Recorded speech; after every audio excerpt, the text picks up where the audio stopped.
आता पेट्रोलचा खर्च विसरा, घरी आणा इलेक्ट्रिक स्टायलिस्ट इलेक्ट्रिक गाडी. 100% भारतीय बनावटीची इलेक्ट्रिक्स ईव्ही इलेक्ट्रिक गाडी आता उपलब्ध. 5 वर्षांची वॉरंटी, आकर्षक कलर्स आणि स्पोर्ट्स डिझाईन.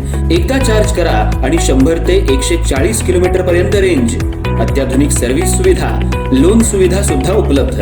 आजच भेट द्या साई मोटर्स, किसान चौक, इचलकरंजी. संपर्क 93 73 27 57 52 किंवा 0230 299 77 66. नो पेट्रोल नो टेन्शन, इलेक्ट्रिकचा स्मार्ट पर्याय.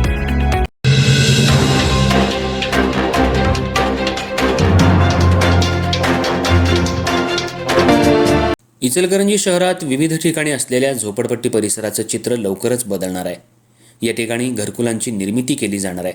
याबाबतचा सामंजस्य करार इचलकरंजी महापालिका आणि शेल्टर असोसिएट्स पुणे यांच्यात झाला. कराराचा आदानप्रदान कार्यक्रम आज महापालिकेच्या डॉक्टर बाबासाहेब आंबेडकर सभागृहात झाला. यावेळी खासदार धैर्यशील माने, आमदार राहुल आवाडे, आयुक्त पल्लवी पाटील, उपमहापौर अनिल डाळे यांच्यासह शेल्टर असोसिएट्सच्या प्रतिमा जोशी उपस्थित होत्या. उपायुक्त अशोक कुंभार यांनी प्रास्ताविक केलं.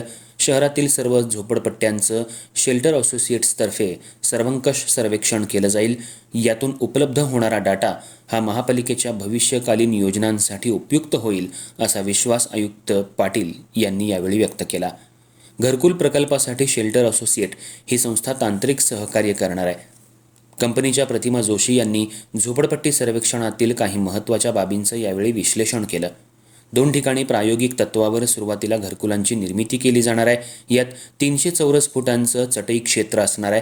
पंतप्रधान आवास योजनेचा लाभ दिला जाणार आहे. 1 BHK असं घरकुलाचं स्वरूप असेल, अशी माहिती त्यांनी यावेळी दिली. खासदार माने यांनी या गृहप्रकल्पात येणाऱ्या अडचणी दूर करण्यासाठी उपमुख्यमंत्री एकनाथ शिंदे आणि महसूल मंत्री चंद्रशेखर बावनकुळे यांच्या उपस्थितीत बैठक घेण्यात येईल, असं सांगितलं. शिक्षण सभापती विद्या साळुंखे, नगरसेवक रवी रजपुते, ओमकार सुर्वे, रणजित जाधव, उदयसिंह पाटील, राजू बोंद्रे, माजी नगरसेवक अब्राहम आवळे, नितीन कोकणे, नगरसेविका अलका स्वामी यांनी विविध शंका उपस्थित केल्या. आभार प्रधानमंत्री आवास योजनेच्या तांत्रिक कक्षाच्या प्रमुख शुभांगी जोशी यांनी मानले.